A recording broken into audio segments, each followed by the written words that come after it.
இப்போது 5வது பகுதிக்கு வரும். ஒவ்வொரு பகுதியும் கடந்து வரும்போது உங்களுக்குள்ளார ஒரு மாற்றத்தை வரும்னு நான் கண்டிப்பாக கடவுளரை பிரார்த்திக்கிறேன். ஏன்னா இது ஒரு பொதுநலத்தோடு நாங்கள் கொடுக்கக்கூடிய ஒரு விழிப்புணர்வு.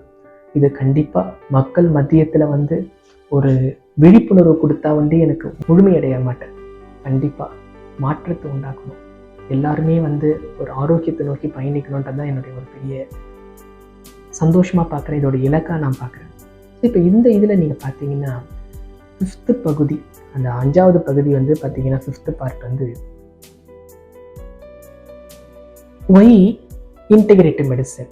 இந்த ஒருங்கிணைந்த மருத்துவம் ஒரு அலோபதி மருத்துவத்தோடையும் ஆயுஷ் மருத்துவத்தோடையும் எப்படி அதிகமாக பெனிஃபிட்டாக இருக்கும்,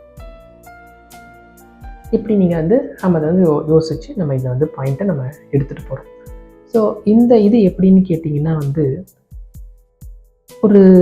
நான் ஒரு அலோபதி மருத்துவர், கரெக்டுங்களா? இப்போ நான் ஒரு ஆயுஷ் மருத்துவத்தை ஆரம்பிச்சிருக்கிறேன். இது எத்தனை பேர் எதிர்க்கிறாங்கன்னு நீங்கள் நினைக்கிறீங்க? எத்தனை பேர் இதை வரவேற்கிறாங்கன்னு நீங்கள் நினைக்கிறீங்க ஐயா? ஸோ இப்போது காக்கைக்கும் தன் குஞ்சு பொன் குஞ்சுன்னு நீங்கள் கேள்விப்பட்டிருக்கீங்களாங்க? இப்போ நீங்கள் ஒரு ஆயுஷ் மருத்துவரை போய் பார்த்தீங்கன்னா அவங்க ஆயுஷ் மருத்துவத்தை தான் அங்கீகாரம் செய்வாங்க. இப்போ நீங்கள் ஒரு அலோபதி மருத்துவரை பார்த்தீங்கன்னா ஒரு அலோபதி மருத்துவர் தான் அங்கீகாரம் செய்கிறாங்க, கரெக்டுங்களா? ஸோ இப்போ இந்த இரு வெவ்வேறு மருத்துவமே வெவ்வேறு விதமான முழுமையான வழிகாட்டுதலே வேறு. இந்த மாடர்ன் மெடிசன் பார்த்தீங்கன்னா அங்கே கிடைக்கக்கூடிய எஜுகேஷன், அங்கே கிடைக்கக்கூடிய அவங்களுக்கு நாலேஜ், அதோடைய ப்ராக்டிஸ், அதோடைய ஃப்யூச்சர், அதோடைய ரிசர்ச், அதோடைய டெவலப்மெண்ட்ஸ் எல்லாமே ஒரு டிஃப்ரெண்ட் லைனில் இருக்குது. இப்போ இந்த சைடு பாருங்கள், ஆயுஷ்ன்றது ஒரு விதமான ஒரு டிஃப்ரெண்ட்டான நாலேஜ், டிஃப்ரெண்ட்டான ஒரு லேர்னிங், டிஃப்ரெண்ட்டான ஒரு ப்ராக்டிஸ். இது ரெண்டுமே வெவ்வேறு ஃபீல்டுங்க. இப்போது இந்த ரெண்டு வெவ்வேறு ஃபீல்டுமே நம்மளை இன்டெகிரேட் பண்ணுறதுன்றது ஒரு சாதாரண விஷயமா யோசிச்சு பார்த்தீங்களா? ஸோ இந்த ரெண்டையுமே நான் ஏற்கனவே உங்களுக்கு நிறைய வார்த்தைகளை தான் சொல்லிட்டேன். இன்டெகிரேட்னா என்ன, சினர்ஜிஸ்னா என்ன, சினர்ஜினா என்னன்னு நான் சொல்லியிருக்கிறேன். ஸோ இந்த மாதிரி இந்த ரெண்டையுமே வெவ்வேறு மருத்துவமாக இருக்குது. அதை நம்ம கொஞ்சம் சரியான முறையில் கையாள வேண்டியது இருக்குன்றதை நான் புரிய வைக்கிறேன். அப்போது ஒய் அலோபதியோட இன்டெகிரேட்டிவ் மெடிசன், ஒய் ஆயுஷோட இன்டெகிரேட்டிவ் மெடிசன். அப்போ இது எதுக்காகனா நமக்காக. நான் இப்போ ஒரு மருத்துவராக பேசலை, நானும் ஒரு பொதுமக்களாக பேசுகிறேன். நமக்காக இதை கண்டிப்பாக ஒன்று சேர வைக்கணும் இல்லையா? ஏன்னு கேட்டிங்கன்னாங்க, ஒரு நோய் வந்த பிறகு அது ஒரு ரொம்ப தீவிரமான சூழ்நிலைக்கு போதுன்னா கண்டிப்பாக உங்களுக்கு அலோபதி இல்லாமல் இருக்கவே முடியாதுங்க. யோசிச்சு பாருங்கள், ஒரு கேன்சர் வந்திருக்கு, நீங்கள் என்ன செய்ய முடியும்? கீமோதெரப்பி எடுக்கிறீங்க, ரேடியோ தெரப்பி எடுக்கிறீங்க, சர்ஜரி பண்ணுறீங்க. அந்த நேரத்தில் போய் உங்களால் நான் ஆயுஷ் ட்ரீட்மெண்ட் எடுக்க முடியுமாங்க? யோசிச்சு பாருங்கள்.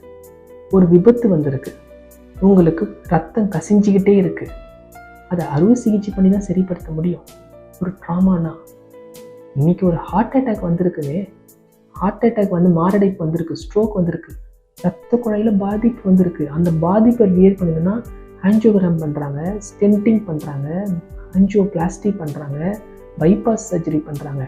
இதை அந்த ஒரு உயிர் காக்கும் சிகிச்சையை தவிர்த்து நம்மளால ஆயுஷ் போக முடியுமா? யோசிச்சு பாருங்க. இதனால தாங்க நான் சொல்கிறேன், இது ரெண்டும் ஒன்று சேரணும். ஆயுஷ் கண்டிப்பாக ஒரு ஆரோக்கியத்துக்கு அவசியம், அலோபதி ஒரு அவசரத்துக்கு அவசியம். இது ரெண்டுத்தையுமே விரிச்சு பார்க்க முடியுமா? பிரிக்கவே முடியாதுங்க. ரெண்டுத்தோடைய தனித்துவமும் வேற, ரெண்டுத்தோடைய முக்கியத்துவமே வேற, ரெண்டுத்தோடைய அவசியமும் வேற. ரெண்டுத்தோட ஒருங்கிணைப்பு ரொம்ப ரொம்ப அத்தியாவசியம் இல்லையா? ஸோ இது இன்னைக்கு மருத்துவர்கள் எல்லாருமே இதை புரிஞ்சுக்கணும். இதை எதிர்க்கக்கூடாது, எதிர்மறையாக நடத்தக்கூடாது, இதை வித்தியாசமாக பார்க்கக்கூடாது. ஏன்னா ஒரு மதம்னே எடுத்துக்கங்களேன், எத்தனை மதங்கள் இருக்கு. இந்து மதம், கிறிஸ்துவ மதம், இஸ்லாமிய மதம், புத்த மதம், நிறைய மதங்கள்லேயே வேற்றுமைகள் இருக்கு இல்லையா? ஆனால் மதத்தில் கெட்டதுன்னு ஏதாவது சொல்லுவீங்களா? இந்த மதம் நல்ல மதம் இல்லைன்னு சொல்லுவீங்களா? இந்த மதத்தில் சரியான வழிகாட்டுதல் இல்லைன்னு சொல்ல முடியுமா? இதில் இருக்கக்கூடிய ஒரு நமக்கு கிடைக்கக்கூடிய ஒரு அறிவுத்தன்மை, அதாவது நாலேஜ், அதெல்லாம் உங்களுக்கு தப்புன்னு ஏதாவது சொல்ல முடியுமா? கிடையவே கிடையாது. ஸோ அதனால் இந்த ஒரு அலோபதியுமே இந்த ஆயுஷுமே ரொம்ப அழகாக சென்ட்ரல் கவர்மெண்ட்டு, மத்திய அரசு பிரிட்ஜ் கோர்ஸ்ன்னு கொண்டு வந்தாங்க இல்லையா? இதை ஒரு பாலமாக்கணும்னு முடிவு பண்ணாங்க. இந்த ஆயுஷ் மருத்துவர் அலோபதியை பற்றி கற்றுக்குங்க, அதையும் நீங்கள் பயன்படுத்துங்க. இந்த அலோபதி மருத்துவர் ஆயுஷ் நல்லா கற்றுக்குங்க, கோர்ஸ் எடுத்து படிங்க, இதையும் நீங்கள் பயன்படுத்துங்க, ரெண்டுமே ஒன்று சேர வைங்கன்னு சொன்னாங்க. கரெக்டுங்களா? இன்னைக்கு இதை நிறைய பேர் எதிர்க்கிறாங்க.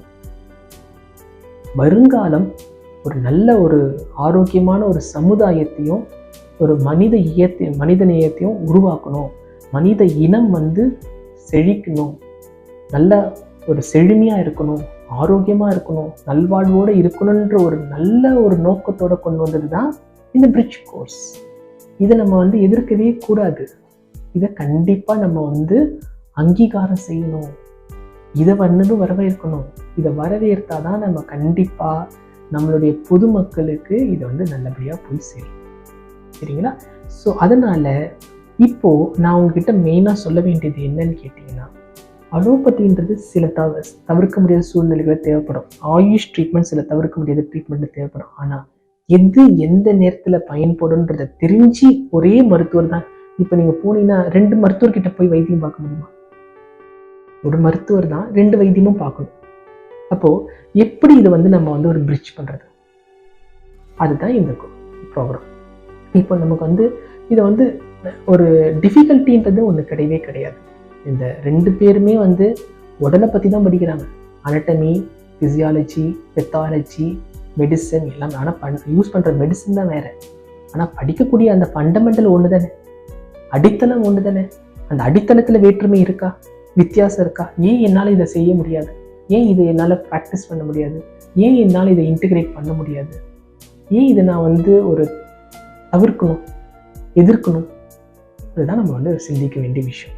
அதனால் பொதுமக்கள் கொஞ்சம் நீங்களும் புரிஞ்சுக்கிட்டு இந்த ஒருங்கிணைந்த மருத்துவத்தை ஒரு அங்கீகாரம் செஞ்சு இந்த மாதிரி நீங்கள் சேவைகள் கொடுக்கக்கூடிய ஒரு பிரிவுகளில் போய், ஒரு வைத்தியசாலையில் போய், ஒரு மருத்துவமனையில் போய் நீங்கள் ஒரு சிகிச்சையை நீங்கள் பண்ணீங்கன்னா கண்டிப்பாக உங்களுக்கு நல்ல பலன் கிடைக்கும்.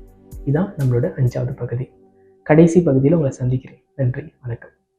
குழந்தையின்மை, சர்க்கரை நோய், இரத்த அழுத்தம், உடல் பருமன், தோல் மூட்டு வியாதி, புற்றுநோய், இப்படி எந்த நோயா இருந்தாலும் சர்வதேச ஆராய்ச்சியில் அங்கீகரிக்கப்பட்ட ஃபங்க்ஷனல் மெடிசின் வழியில் எளிமையா சிகிச்சை வழங்கி குணப்படுத்தவும் முடியும், நோய் வராம தடுக்கவும் முடியும்.